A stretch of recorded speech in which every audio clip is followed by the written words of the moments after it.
The Red Sea, a body of water that stretches approximately 1,400 miles between the African and the Arabian Peninsula. A geographical marvel, it is a vibrant ecosystem teeming with life and history. The Red Sea was formed around 20 million years ago as the African and the Arabian tectonic plates began to diverge. The Rift Valley created a narrow sea that connects the Mediterranean Sea through the Suez Canal and the Indian Ocean through the Bab el-Mandeb Strait, also known as the Gate of Tears. The sea is characterized by its deep trenches, including the Suankan Trough, which plunges to depths over 8,200 feet. And it's also one of the saltiest bodies of water in the world. So while you're diving, you need a little bit more weight to get down.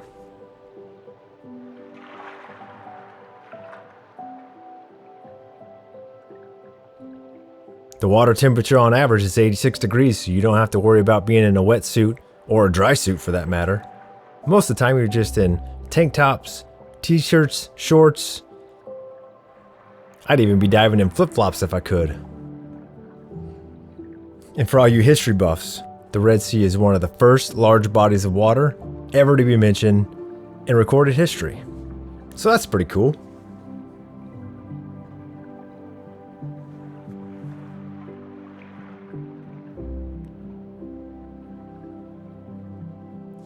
Now, the Red Sea is renowned for its rich biodiversity, housing over 1,200 species of fish, more than 400 species of corals, and countless other marine organisms.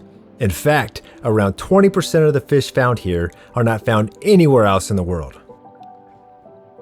And another cool fact is that it's home to one of the fastest fish ever recorded, the sailfish.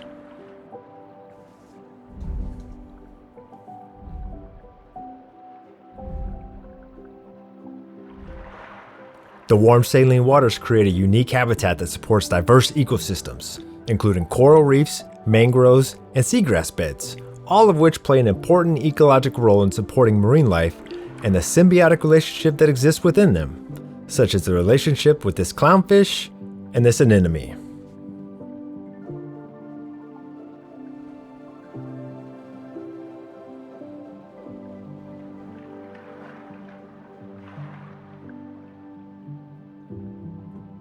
Throughout history, the Red Sea has been a crucial trade route, connecting civilizations and facilitating cultural exchanges between Egyptians and other civilizations that inhabited the West Bank, what is now known as Lebanon and Syria.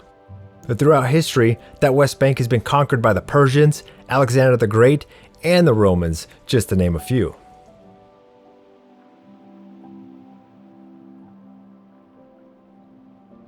And while diving the Red Sea, it's easy to forget the war-torn countries that surround it, and the history that made it all. Now, the Red Sea is not only a natural wonder, but is also a vital economic resource. Its waters are rich in marine life, supporting fishing industries that provide livelihoods for thousands. Additionally, the sea is a popular destination for tourism, attracting divers and snorkelers from all over the world who are eager to explore the vibrant coral reefs. For divers, there's always multiple ways to explore the Red Sea: shore diving, dayboat diving, or you can get aboard a liveaboard for anywhere between 3 to 7 days. Liveaboards will take you to places that dayboat divers can't get to, due to the distance and time, leaving most of the reefs free of divers except for you and your dive buddies.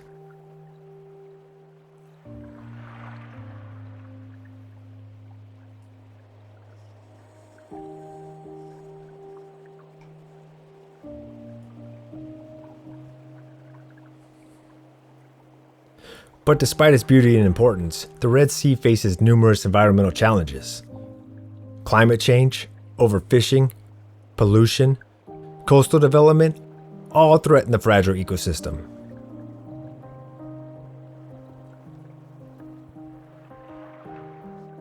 Human populations along the coast of the Red Sea use the sea as a resource: fishing, transportation, and tourism, like I said.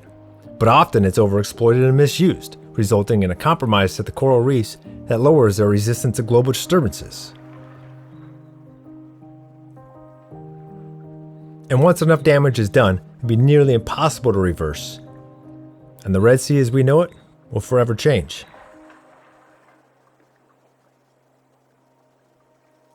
But we're not going to save the world overnight. There's just a few things that we could do to make this place a little bit better. And a lot of us are already doing it. We all carry around our metal water bottles. We try to get our seafood from a sustainable fishery.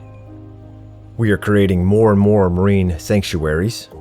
We don't use as many plastic water bottles anymore, so that's a start. And we don't even realize that we're actually helping out the Red Sea and all the other bodies of water around the world.